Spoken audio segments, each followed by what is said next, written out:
Olá pessoal, estamos aqui com mais um episódio do Papo de Ouro e vocês já conseguem ver aí, como sempre, o nosso convidado, pastor José Valderi, mais conhecido, para mim, pastor Valderi. Estou muito feliz, vocês vão ver na minha expressão que ele é uma pessoa que eu admiro muito, há muitos anos. O conheci através do trabalho com fotografia, a primeira vez que eu estive presente com ele foi num casamento. Inclusive, algumas das coisas que eu passei a admirá-lo foi através das palavras que eu via ele falando nos casamentos. Bom, não vou me alongar aqui que a gente vai conversar, mas estou muito feliz com essa conversa. Pastor, obrigado por você ter aceitado o meu convite. Feliz estou eu, Robson, de estar sentado aqui nesse lugar de tantas ilustres pessoas que por aqui passaram. E eu me julgo apenas um servo inútil, do ponto de vista daquilo que a palavra de Deus fala, Porque o servo inútil é aquele que faz tudo e depois ainda pergunta para o seu senhor ainda tem alguma coisa para fazer. Não que eu seja tão dado assim, mas eu sempre olhava para esse programa, para esse podcast, dizendo assim, puxa, quantas pessoas legais passam por ali. E algumas delas admiro muito. E admiro muito vocês dois. Obrigado, e eu fico muito feliz, com as suas palavras, e o intuito do nosso podcast eu sempre falo aqui, que é trazer pessoas que, primeiro, são pessoas que eu admiro muito, até porque as escolhas são feitas através da gente aqui, e segundo, é sempre pessoas que têm algo a agregar, tem algo para compartilhar, então eu sei que esse formato de entretenimento, quando bem usado, ele tem muito a agregar na vida das pessoas, com exemplos de vida, de superação, tanto de carreira quanto pessoal.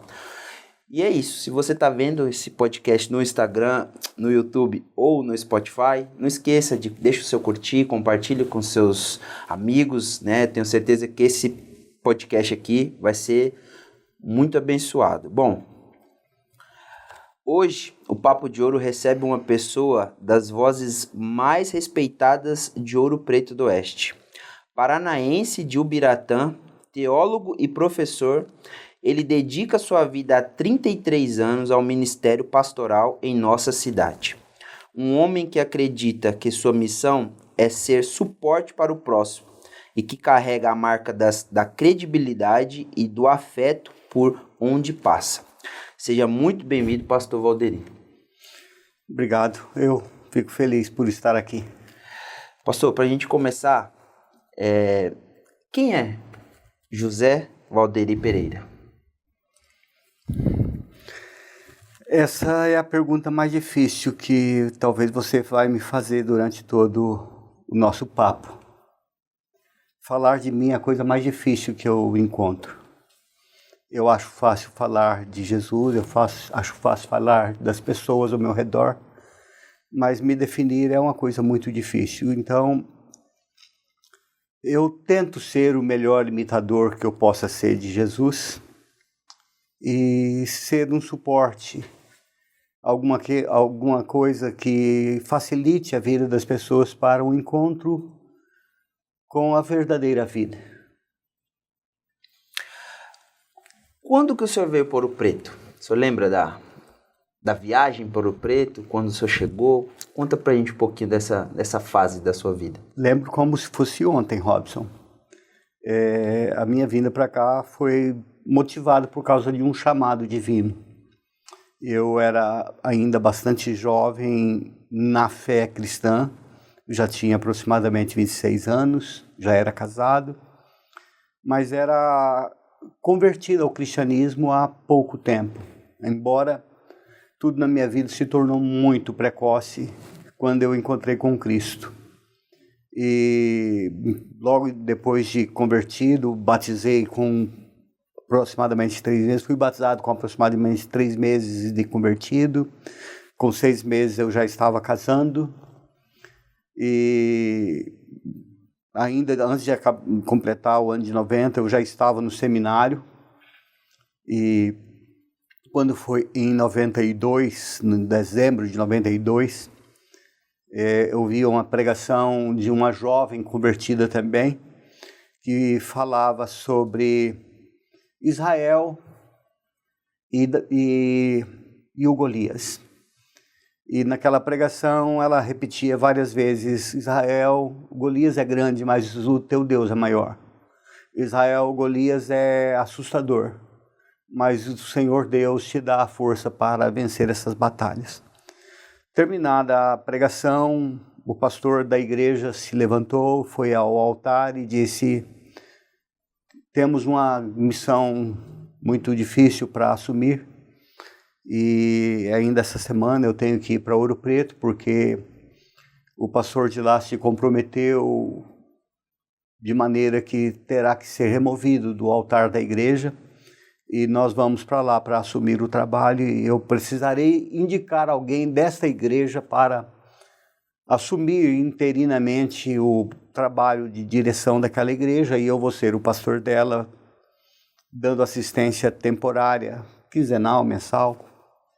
E ali se passaram 3 dias aproximadamente. Eu fiz as provas mais difíceis que eu podia fazer com Deus, porque eu queria provar que Deus estava enganado e que eu não era a pessoa que teria que vir para cá. E eu fiz 3 provas bastante difíceis. Se vocês quiserem, depois eu posso até contar a vocês. Mas Deus derrubou todas elas.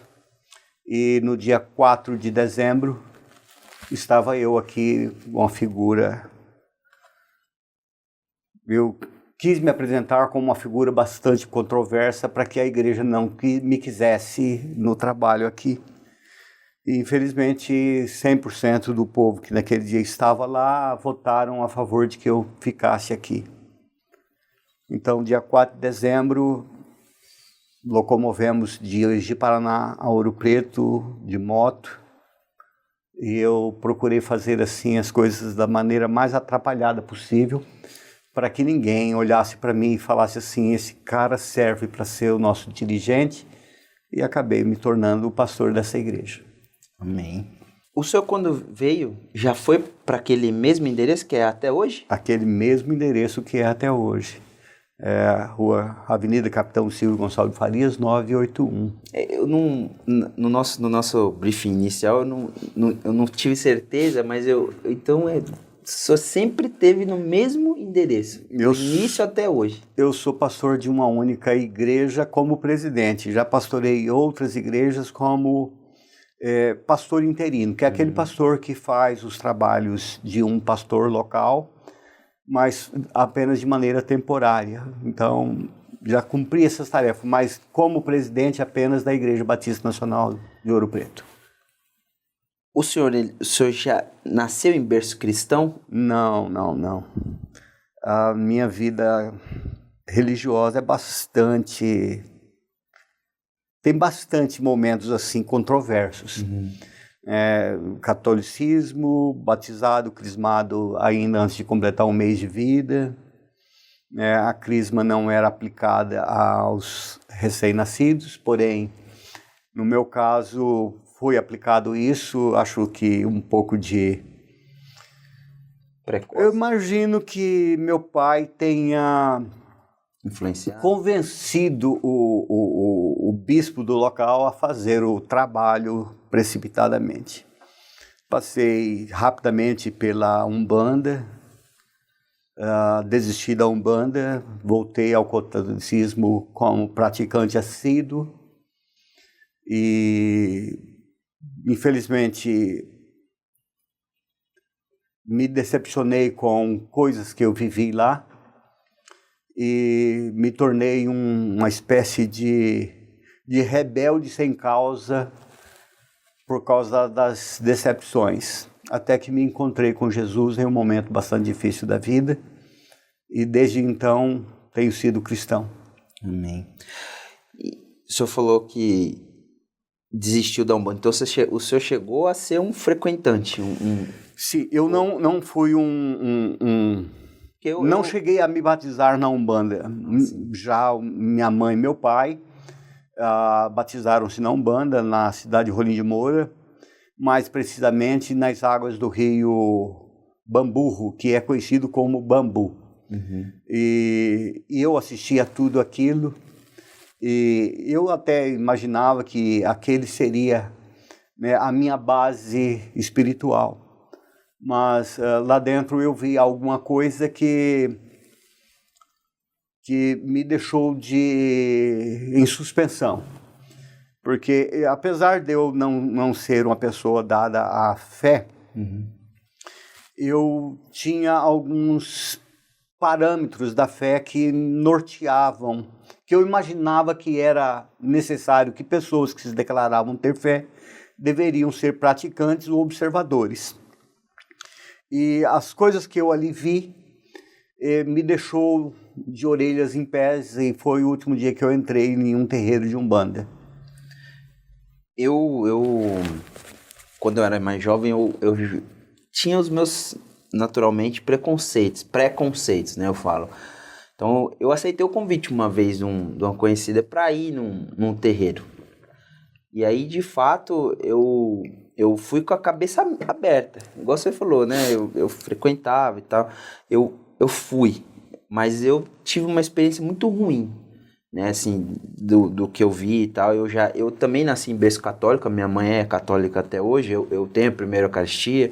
Como muitos jovens, eu sonhava, né, tinha uma fixação pela hóstia, porque pra saber que tinha gosto de batata frita, né, então, tanto que no dia que eu fiz tomei ali a hóstia a primeira vez, eu até me surpreendi, falei, nossa, achei que era diferente, né.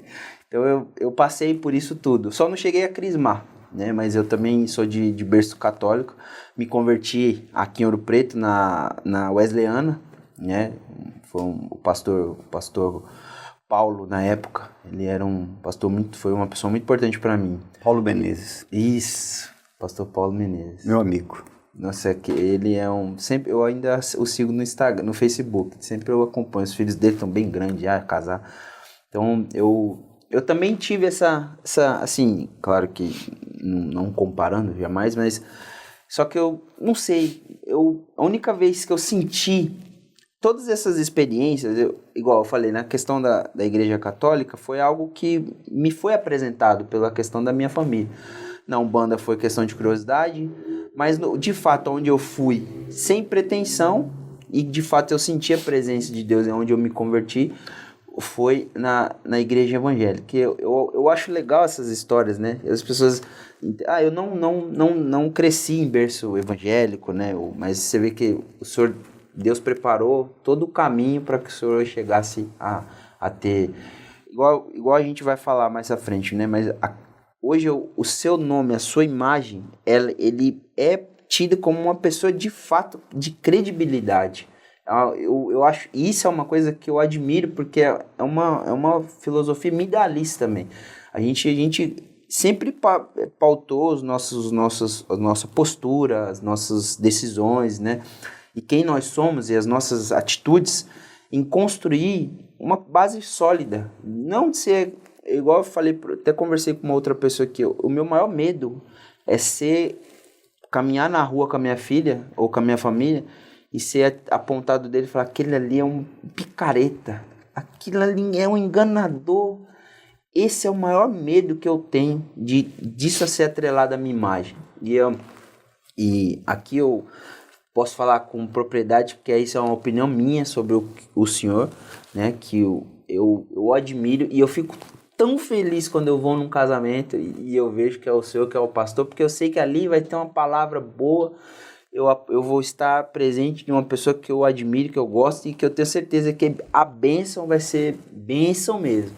Então, esse igual a gente conversou, e de fato, a sua imagem ela é de muita credibilidade. Eu deixo aqui claro, né, a minha admiração pelo senhor, pela sua pessoa, pela sua família, né? Sabemos que a família ela é algo que transcende os nossos gostos, né? Mas o senhor também tem uma família muito abençoada. E eu fico muito feliz de poder ter feito parte do casamento da sua filha. Então, assim, isso para mim foi de muito prazer também. E como é pastorar a mesma comunidade, a mesma igreja, tantos anos, pastor? É complicado essa resposta, mas não é difícil de responder. Porque às vezes eu brinco com as pessoas lá da igreja, às vezes até já falei algumas vezes no altar, que existem pastores que são mestres, e existem ovelhas que são professoras. Então, quando eu cheguei à igreja, eu era ainda uma figura bastante exótica, ainda tinha cabelo que batia pelos ombros, gostava das calças muito apertadas, a moda era uma calça mais frouxa, mas eu usava calças bastante apertadas, né? Eu gostava de tênis, hoje os tênis são colocados lacinhos e tal, aquele tempo não usava isso, mas eu já usava essas coisas. E eu gostava das camisas muito grandes, né? E eu falava muitas gírias, falava muitas coisas assim que eram trôpegas, palavras que não ficava bem, nem mesmo para uma ovelha, quanto mais para um líder de igreja. Mas essa igreja foi paciente, ela me ajudou a construir a pessoa que eu cheguei a ser, que neste momento eu sou. E se as pessoas têm uma boa impressão da pessoa que eu sou, eu digo graça divina, é só graça divina. Falhas todos nós temos e eu talvez as tenha mais do que qualquer um de vocês. E ser pastor da mesma igreja é algo imensurável de prazer, de alegria. Há algum tempo atrás, até uns 4, 5 anos atrás, quando havia uma possibilidade de que eu poderia sair dessa igreja e ir para uma outra igreja, eu entrava em sofrimento, era como se a minha esposa estivesse falando comigo, vamos divorciar, eu não quero mais você comigo. Era como se o filho tivesse chegado e falado comigo assim, Valderi, pai, eu não quero mais morar com o senhor, não quero mais a sua casa. Então era mais ou menos esse sentimento que eu tinha. Mas Deus me curou dessa questão, porque a igreja não é minha, a igreja é do Senhor. E por mais que eu ame aqueles irmãos, que eu ame os irmãos da cidade de Ouro Preto, a cidade de Ouro Preto, eu preciso ser um instrumento que Deus pode levar onde Ele quiser me levar e me usar da maneira como Ele quer me usar. Então, ser pastor dessa igreja é uma rara satisfação. E tá tanto tempo presente na vida dos irmãos, o senhor também presencia as novas gerações, o senhor também está presente e presenciou e esteve junto de perdas, né? Então, isso tudo é algo que o senhor enche também, mas é muita responsabilidade, né? Então, Robson, isso é uma coisa interessante que você está falando. Eu gosto dessas coisas assim, né? Eu tive o privilégio de levantar aos céus crianças que nasceram. Não sei se vocês se lembram disso ou se sabem. Se não sabem, eu vou gastar mais um pouquinho de tempo para falar. Nós, os batistas, não batizamos crianças, né? Mas nós as apresentamos à igreja diante de Deus quando elas completam a idade segura para estar no templo, né? Então eu tive o privilégio de levantar crianças e orar pela conversão delas, batizá-las e casá-las. Então, essas coisas depois de 33 anos à frente da mesma igreja, eu tive esses privilégios todos, que talvez vocês não consigam imaginar o que é, mas conseguem sim. Eu acho que a primeira vez que vocês pegaram a Aurora no colo, é mais ou menos essa a sensação que um pastor tem quando uma pessoa diz, eu aceito Jesus, ou quando uma daquelas pessoas que aceitaram Jesus vem e diz assim, pastor, eu quero batizar. E quando elas são imersas em água, é inenarrável, a experiência é inenarrável. É a coroação de todo um trabalho coletivo que culminou com a glorificação do nome de Deus na vida daquela pessoa que se rendeu a Cristo e que assegurou uma nova vida e o direito de morar com Deus nos céus. Agora é algo particular. Quem é Ivani Pereira e a importância dessa mulher na sua vida e no seu ministério? Eu poderia começar dizendo minha esposa. mas eu deixo isso para mais para frente. Ivani Maria Pereira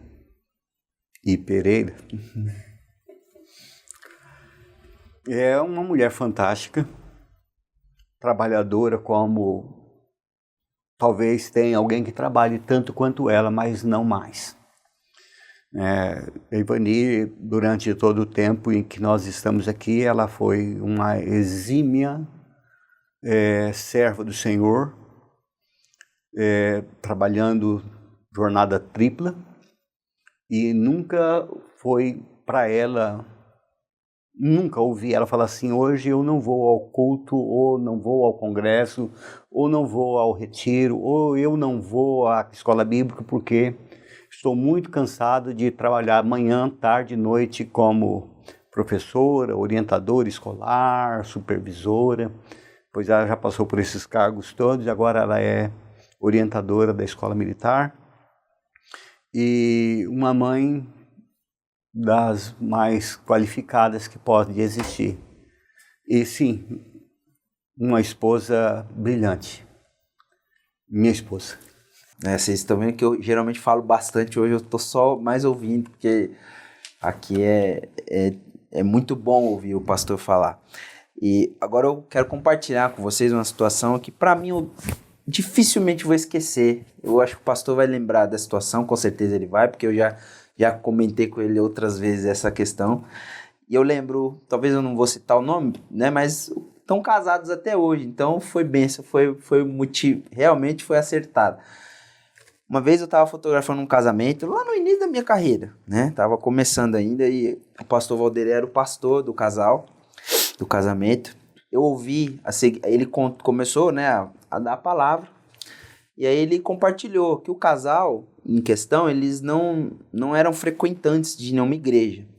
Eles tinham ali berços católicos e tudo mais, mas por eles não serem pessoas que frequentavam nenhuma igreja, eles não poderiam receber a bênção da igreja.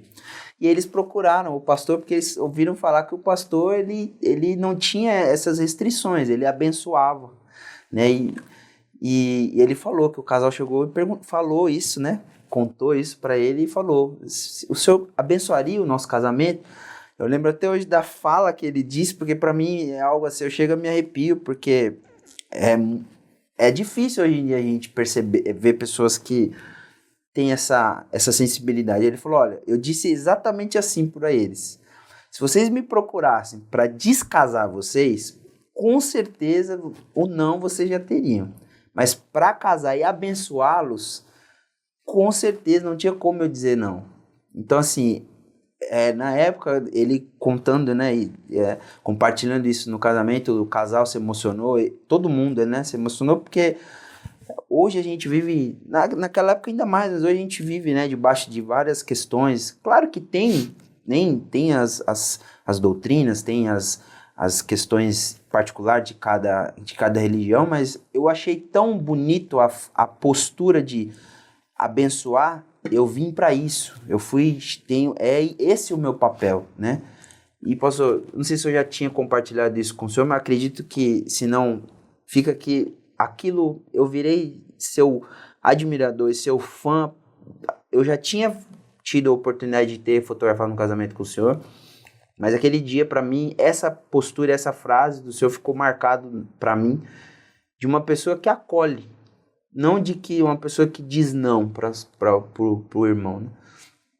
E o senhor ainda pensa assim? O senhor ainda é aquele pastor que abençoa, independente da religião? Como que é essa... E por que o senhor tinha aquela postura? Por que o senhor falou aquilo? Bom, a gente muda constantemente, né? Nós somos mutáveis. Mas eu ainda continuo acreditando que aquilo que a palavra de Deus fala, abençoai e não amaldiçoeis. É claro que cada caso é um caso e cada caso deve ser julgado em particular, né? Há casos que, sob hipótese nenhuma, a gente vai fazer a celebração de um casamento, de uma bênção nupcial. Há casos e casos, né? Imaginemos hipoteticamente um pai de família que nos procura para fazer a celebração de um casamento com uma novinha.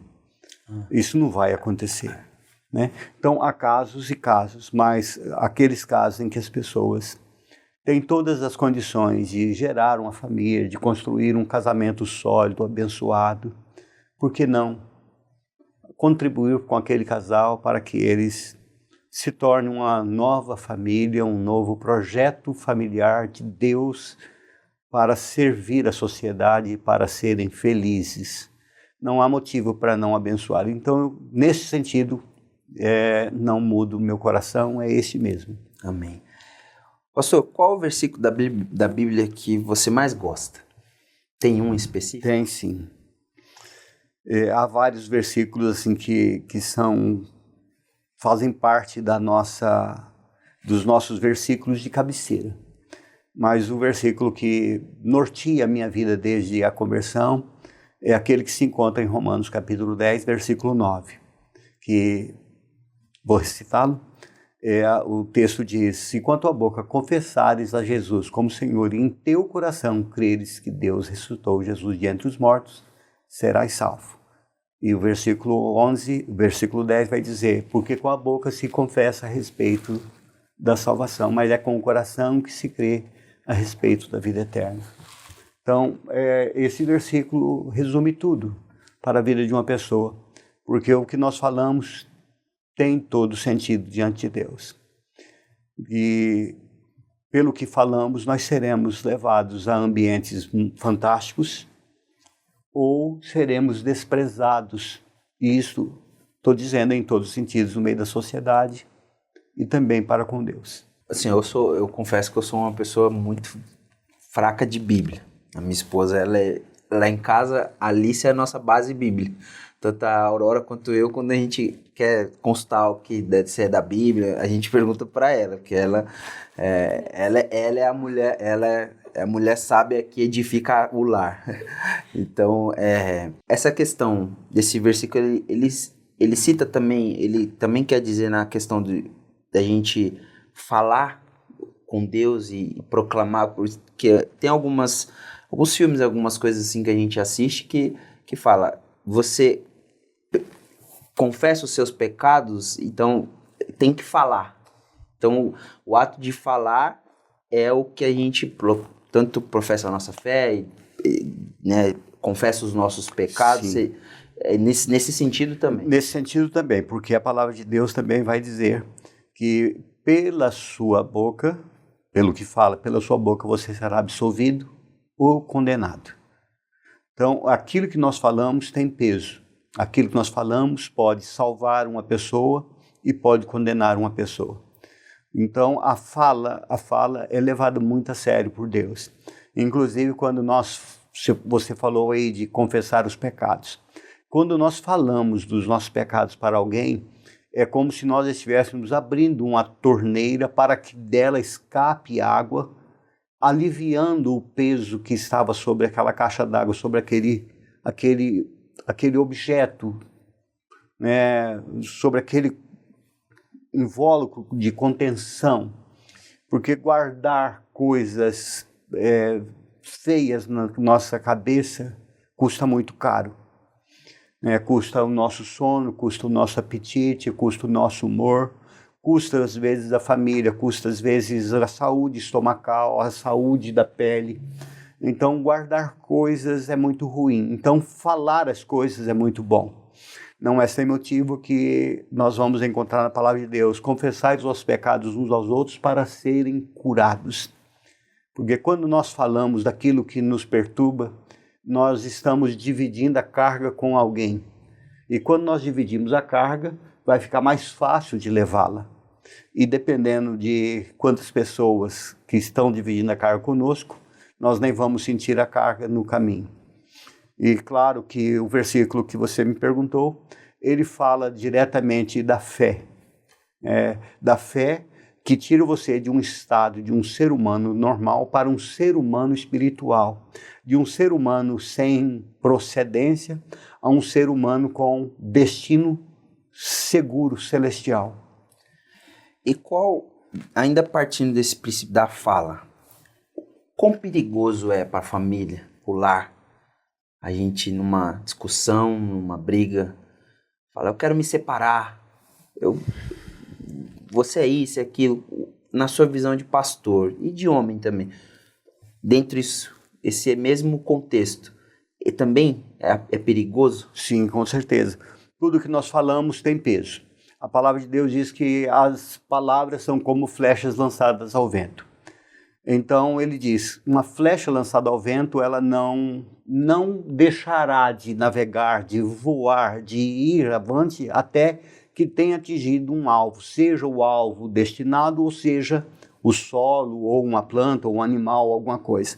Então quando nós falamos palavras como estas que você sugeriu, vamos divorciar, isso pode ter um peso muito grande para a vida dos filhos que possivelmente possam vir, ou pode marcar profundamente o coração do cônjuge com sentimentos do tipo, não me ama mais, encontrou alguém mais interessante, não tem mais atração pela minha vida. E as pessoas, infelizmente nós, seres humanos, nós somos como esponjas que absorvemos a umidade do ambiente. E palavras proferidas de maneira inadequada, maneiras agressivas, podem causar traumas, causar sentimentos que vão nos afetar psicologicamente e, por que não dizer, também na saúde física. Talvez seja esse o motivo porque há muita gente aí vivendo com depressão e com ansiedade e com outras coisas mais. Pastor, sobre o seu acidente dentro da igreja, você acredita que estar aqui conosco hoje é a misericórdia de Deus? O acidente que eu sofri em 18 de novembro foi um negócio meio sem explicação, né? Mas aconteceu algo. Quando aconteceu assim no momento que eu estava vivendo um momento muito abençoado na presença de Deus, com a família, com os filhos, com a igreja, apesar de dificuldades nas áreas mais diversas.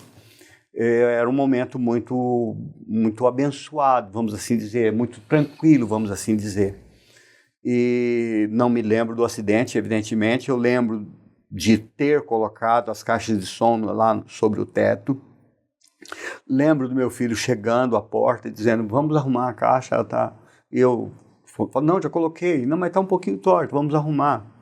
Lembro dele colocando a escada, ele ia subir, e eu pensei ainda, eu sou mais leve que ele, se por aventura eu cair, não corro menor risco de machucar seriamente do que ele.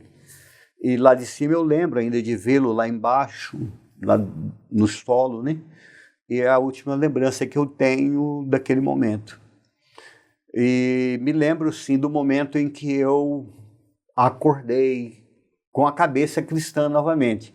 Porque eu não sei se vocês sabem, mas quando eu estava apagado, quando eu acordei no hospital, eu não entendi porque estava no hospital, mas eu acordei, eu não era mais crente, eu não era pastor, eu não era casado e eu não era pai. Eu não lembrava dessas coisas, porque eu fiquei posicionado além, antes de 1992. Então aquelas lembranças eu tinha todas elas. Pai vivo, pessoas vivas, amigos vivos, que já morreram há muito. Mas acordar, de fato, eu acordei no dia 20 na UTI, e quando eu acordei aí eu dei por mim mesmo, né? Eu caí em consciência que eu estava vivo e que eu tinha tido uma chance muito grande de ter ido ao encontro com Deus. O primeiro momento ali foi uma decepção muito grande, porque eu faço minhas palavras de Paulo. Estar com Deus é a coisa mais desejável, né? Mas se representa ainda, ficar aqui ainda representa ganhar mais algumas pessoas para uma experiência com Deus, então quero ficar.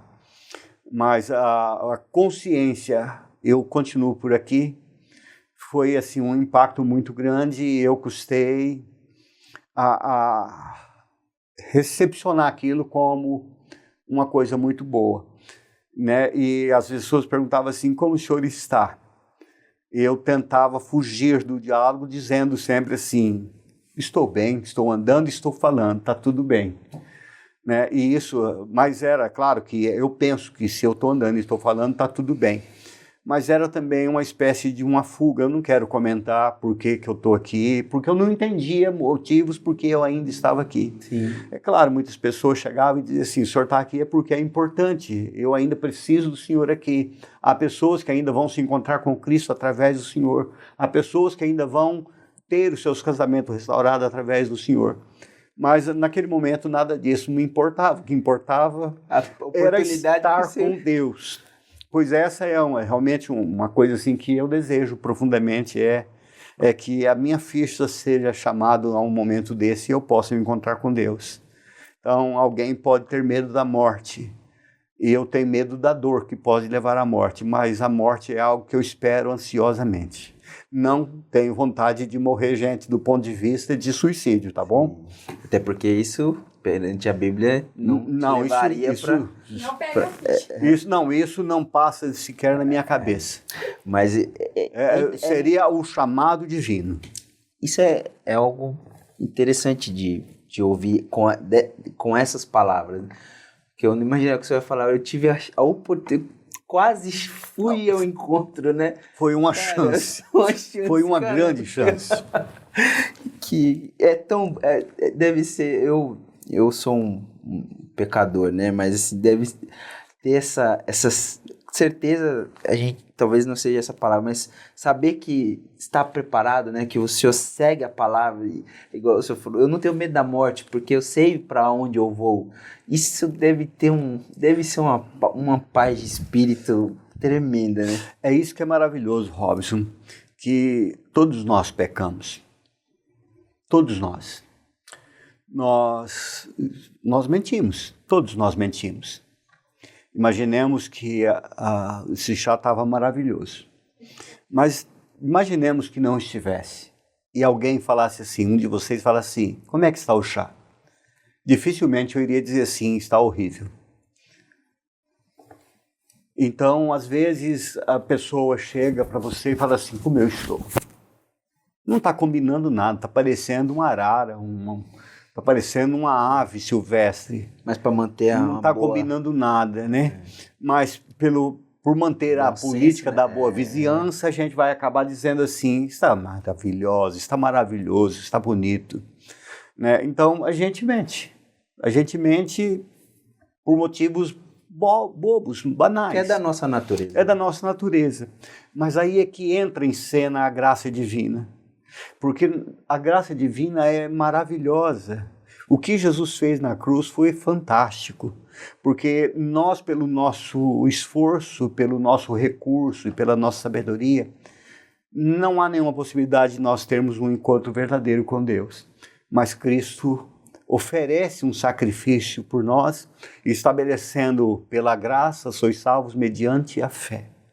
Então, nós pecamos? Sim, nós pecamos. Mas então como é que eu vou ser salvo se eu peco? Pela graça. A graça é o que nos salva de nós mesmos, porque nós somos terríveis. Nós somos terríveis. Mas a graça de Deus. E graça, para quem não sabe, graça é um favor prestado a nós por Deus que nós não merecemos. Graça é favor imerecido. É o famoso 0800 para a nossa vida. Deus foi quem inaugurou o 0800 e nada pede em troca disso, nada ele pede para que nós façamos para melhorar. O Senhor se descreveu como um frágil suporte para o caminhante. Por que essa visão tão humilde sobre o papel do pastor, sobre o seu papel?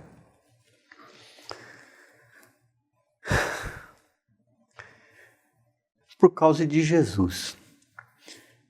Imaginemos a palavra de Deus, começando ali no Evangelho de João, capítulo 1.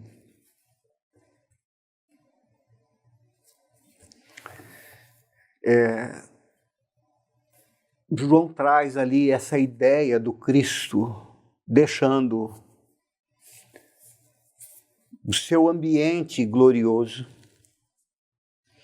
né, o serviço angelical ao seu dispor e o poder de realizar tudo o que queria ao som da sua voz, para se tornar um ser frágil como o ser humano. O ser humano é um ser muito frágil. Basta um micro-organismo chamado vírus, bactéria, fungo, para infectar e a gente perder as forças, perder a vivacidade e falecer. Nós somos muito frágeis. E ele tornou-se um ser semelhante a mim e a você.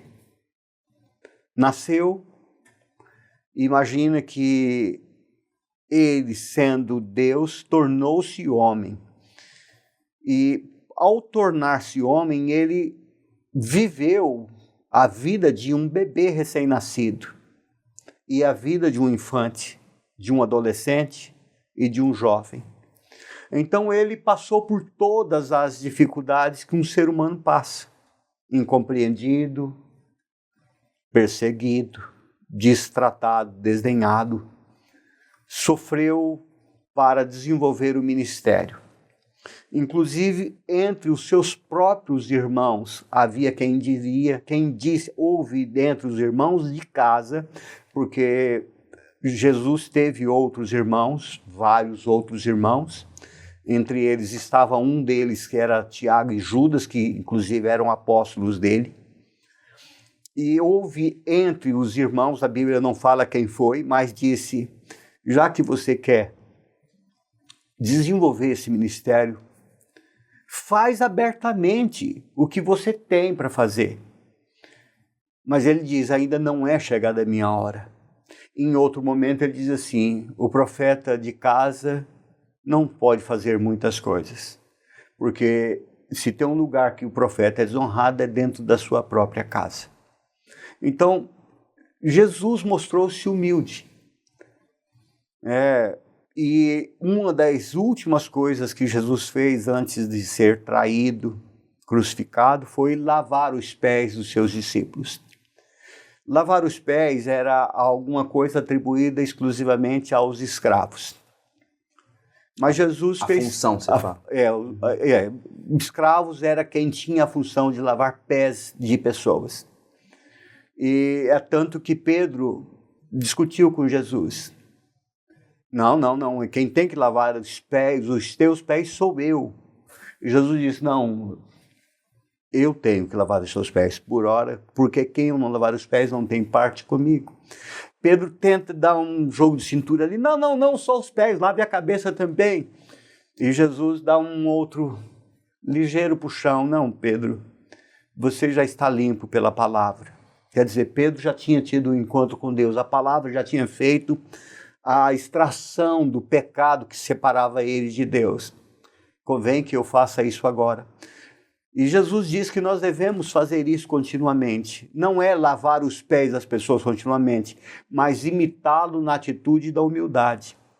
Então, tentar o caminho da humildade parece ser a melhor maneira de imitar os exemplos do meu Senhor, do Senhor que me chamou das trevas para essa luz onde eu estou vivendo agora. Agora, o senhor se descreveu uma frase que eu achei muito bom, bonito e cheiroso. De onde surgiu essa frase que o senhor disse que virou sua marca registrada? Então, de tempo em tempo, eu acabo concebendo uma nova frase. É a frase de uns 2 ou 3, 4 anos, tem sido essa. Como você está, pastor? Eu estou bom, bonito e cheiroso. De onde eu extraí isso? Da própria palavra de Deus. Aí a pessoa fala assim, e mentiroso, né, pastor? Aí eu falo, não. Eu tenho um compromisso com a verdade. Mas o senhor disse que está bom, bonito e cheiroso. Bonito o senhor não é, e cheiroso o senhor também não deve estar. Aí eu disse, então deixa eu te explicar. Bom, Porque eu era uma pessoa que não conhecia Deus e agora eu o conheço e estou indo para o céu de graça. Isso é bom. Bonito porque a palavra de Deus diz que nós somos a imagem e semelhança de Deus. E eu não ousaria dizer que o nosso Deus seja uma pessoa feia. Se eu sou imagem e semelhança dele, então eu sou bonito, cheiroso. Lógico que eu não estou falando de perfume. Estou falando de exalar a suave fragrância de Cristo. Então, todas as palavras que são encontradas no Evangelho de Jesus. E eu faço disso um pretexto para iniciar um diálogo com os meus interlocutores para mostrar a eles o quanto Cristo os ama e quanto Ele pode fazer por eles. Pastor, aos 60 anos, o senhor fala em continuar a missão. O que ainda falta realizar ou quem o senhor ainda sonha alcançar? Boa pergunta. Eu sempre tive vontade de falar isso. Excelente pergunta, veja só, ainda falta na minha missão é que enquanto Deus não falar acabou a missão, ela não acabou. Então eu continuo avançando para o alvo da suprema vocação, que é Cristo Jesus. Que ainda falta alcançar todos aqueles que ainda não se encontraram com Deus e que eu oro a Deus para que façam com que eu cruze o caminho delas ou que elas cruzem o meu caminho e que eu tenha olhos atentos o suficiente para ver a necessidade das pessoas, ouvir a necessidade das pessoas, sentir as pessoas. Porque muitas vezes a gente não ouve as pessoas, a gente não toca as pessoas, mas a gente sente que elas estão vivendo um momento de dificuldade, estão vivendo um impasse na vida. E então essas pessoas precisam ainda ser alcançadas e elas estão por aí, aguardando que alguém chegue para dizer a elas: tem saída, tem solução, existe uma luz. Porque esse túnel não é o fim, tem uma saída. Jesus é a nossa luz, é a nossa saída. Enquanto Ele não falar acabou, não acabou. Qual é o exemplo que o senhor mais faz questão de deixar para sua esposa e seus filhos e futuros netos? Eu tenho lutado para ser um bom exemplo, para ser verdadeiro nas palavras. Me causa um certo asco às palavras não verdadeiras. E dar a eles a segurança de que eu não estou nisso por brincadeira, por fama, sucesso e por dinheiro. Isso me causa um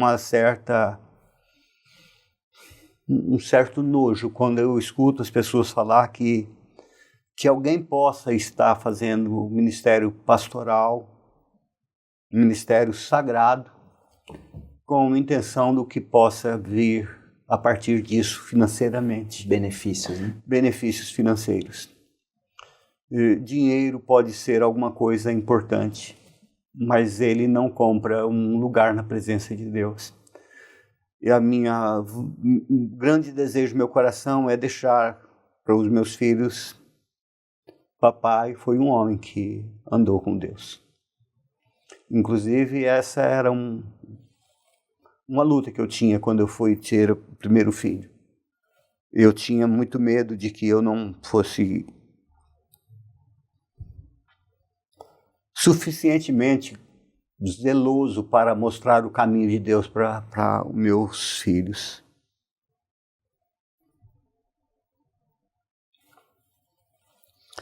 E depois de alguns fracassos no relacionamento, alguns abortos da minha esposa, um dia uma irmã falou comigo, irmã de sangue, falou comigo: Valderi, ela não era crente, mas não era assim assídua. Ela disse: Valderi, do que você tem medo? E eu disse: eu tenho medo de ter filhos e não ser suficientemente bom para mostrar o caminho de Deus para eles. E ela disse: Valderi, Se você não conseguir, ninguém mais vai conseguir. E aquelas palavras entraram no meu coração e um ano depois eu segurava a minha pequena Alissa nos braços, porque eu tinha acabado o medo.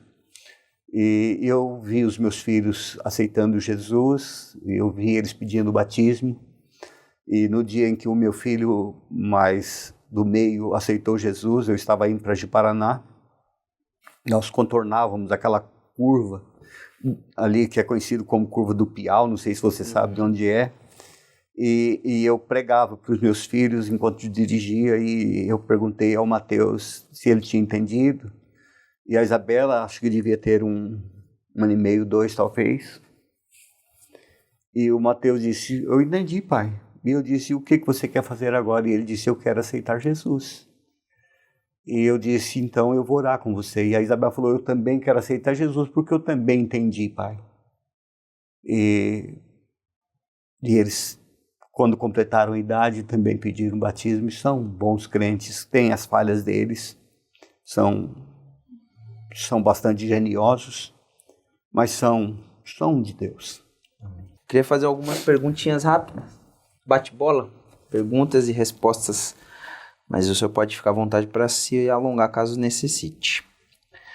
Um personagem da Bíblia e por quê? Paulo,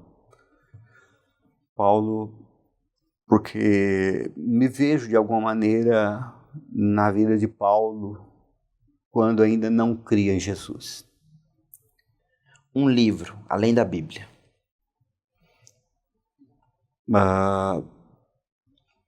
Eu tenho vários livros que me deixam um pouco em dúvida, mas um livro que me ajudou bastante no momento que eu aceitei Jesus foi Perfil de 3 Reis. Esse livro nem é publicado mais. Tem que comprar no sebo ou baixar na internet. Um lugar em Ouro Preto que o senhor ama. Eu amo Ouro Preto. Mas quando eu desço a Capitão Silvio e eu vejo aquelas matas,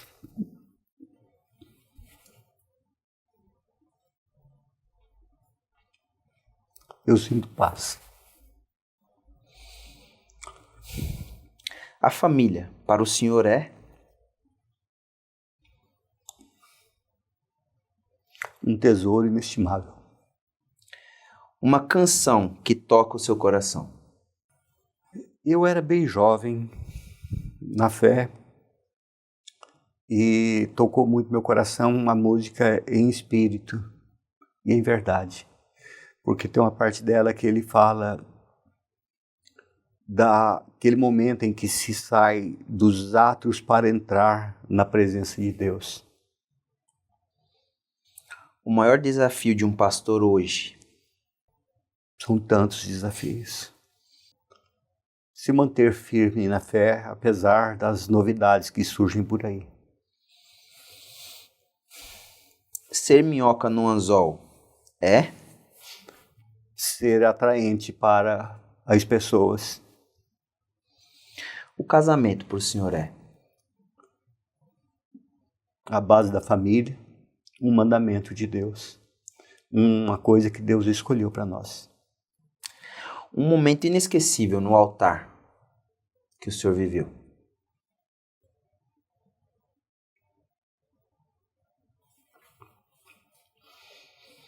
Todo momento no altar é inesquecível. Os momentos que as pessoas se entregam a Cristo é inenarrável.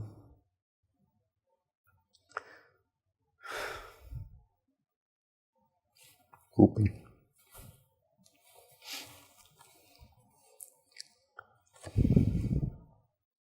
Um dia que eu casei a minha filha.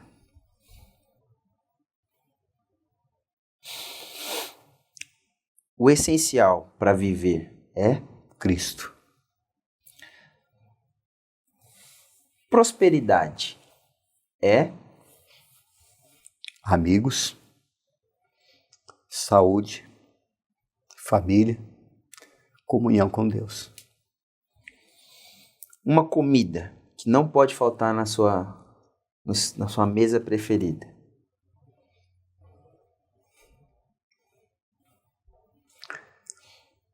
Eu gosto demais de leite. Mas é arroz e feijão. Um filme. Plantador de batatas. Você tem alguns segundos para evangelizar alguém incrédulo. O que você diria para ele? De todas as dores, de todos os dilemas, de todas as dúvidas que há no coração, Jesus é a solução para todos eles. Se estamos perdidos, Ele tem o caminho que leva direto para Deus. Não tenha dúvida. Só precisa dizer: Jesus, eu te aceito na minha vida. E tudo vai mudar na sua casa, tudo vai mudar na sua vida. E a paz vai reinar no seu coração. Bom, caminhando aqui pro final, quero mais uma vez agradecer ao pastor o tempo, né, dele. Quando eu mandei a mensagem a primeira vez, ele falou: nossa, vamos ter que ver minha agenda, porque graças a Deus tenho vários compromissos, mas graças a Deus, daqui uns poucos dias tem o retiro, né? Eu vi hoje sexta-feira. Eu vi hoje o seu vídeo, né? Eu falei: o pastor tá moderno, ele tá nas redes sociais, né? Isso é muito bom. Eu quero agradecer, pastor, o seu tempo, a forma como o senhor conduziu. Fiquei muito feliz de você ter aceitado. Foi muito bom, espero que você tenha gostado também da conversa. E eu queria que o senhor deixasse só um recado final aí, se despedisse para quem ouviu essa nossa conversa. E fique à vontade para encerrar. Ô Robson, eu louvo a Deus por esse momento que nós passamos aqui. Dou graças a Deus pela sua vida, pela vida da sua esposa. E estar aqui representa muito, porque pessoas terão oportunidade de nos ouvir e ver que há um caminho aberto. E esse caminho não é difícil, não está longe, ele está tão pertinho de nós. Então, eu sou feliz por estar aqui e poder deixar às pessoas a oportunidade de ver que a mão de Deus continua estendida e os ouvidos dele continuam abertos para ouvir o nosso clamor. E estar aqui significa para mim ter essa oportunidade de falar que Deus ama todas essas pessoas, Deus nos ama a todos. Amém. Eu queria que o senhor aproveitasse também, que isso vai chegar em pessoas que talvez não o conheçam, onde que é a sua igreja, onde as pessoas podem acompanhar os perfis da igreja. Eu não sei se a igreja hoje faz culto online também, mas compartilha para as pessoas, quem for ver e poder acompanhar vocês na internet, o senhor e o perfil da igreja também, fica à vontade. Ok. Nós estamos, a igreja que eu estou pastor dela, está ali na Avenida Capitão Silvio Gonçalves de Farias 981, bem próximo ali ao supermercado ali, o supermercado de grande volume ali na nossa cidade. E é um lugar bastante agradável, uma igreja de família, uma igreja que está ali já há algum tempo fazendo o trabalho, fazendo diferença na sociedade. E sim, nós estamos algumas postagens no Instagram, ibnopo@gmail.com, acho que é Instagram, alguma coisa assim.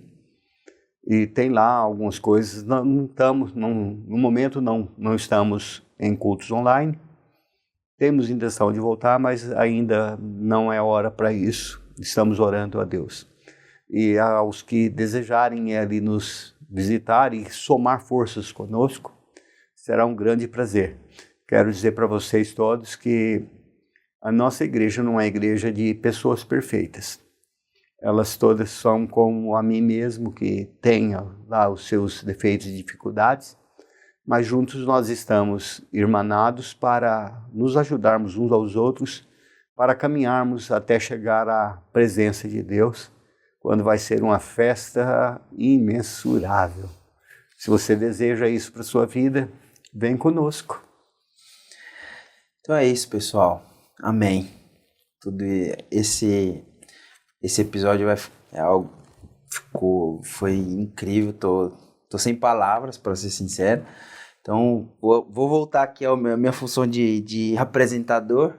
Se você está vendo esse podcast, esse áudio no Spotify, Com certeza eu mesmo vou ouvir essa entrevista várias vezes no meu, que eu adoro ouvir podcast. Nem todas as minhas entrevistas eu já ouvi no Spotify. Mas com certeza essa vai para minha playlist. Então, se você também, assim como a gente, né, gostou, compartilha nas suas redes sociais, indique, né, para os seus amigos. Você que conhece ou é ovelha do Pastor Valderi, também compartilha. Vamos fazer com que mais pessoas assistam esses. Toda vez que você curte, comenta, compartilha, faz com que pessoas que mesmo precisam conhecer a palavra, ouça essas palavras aqui, tá bom? Mais uma vez eu quero agradecer, pastor. Muito obrigado. E até a próxima. Tchau, pessoal. Tchau, tchau.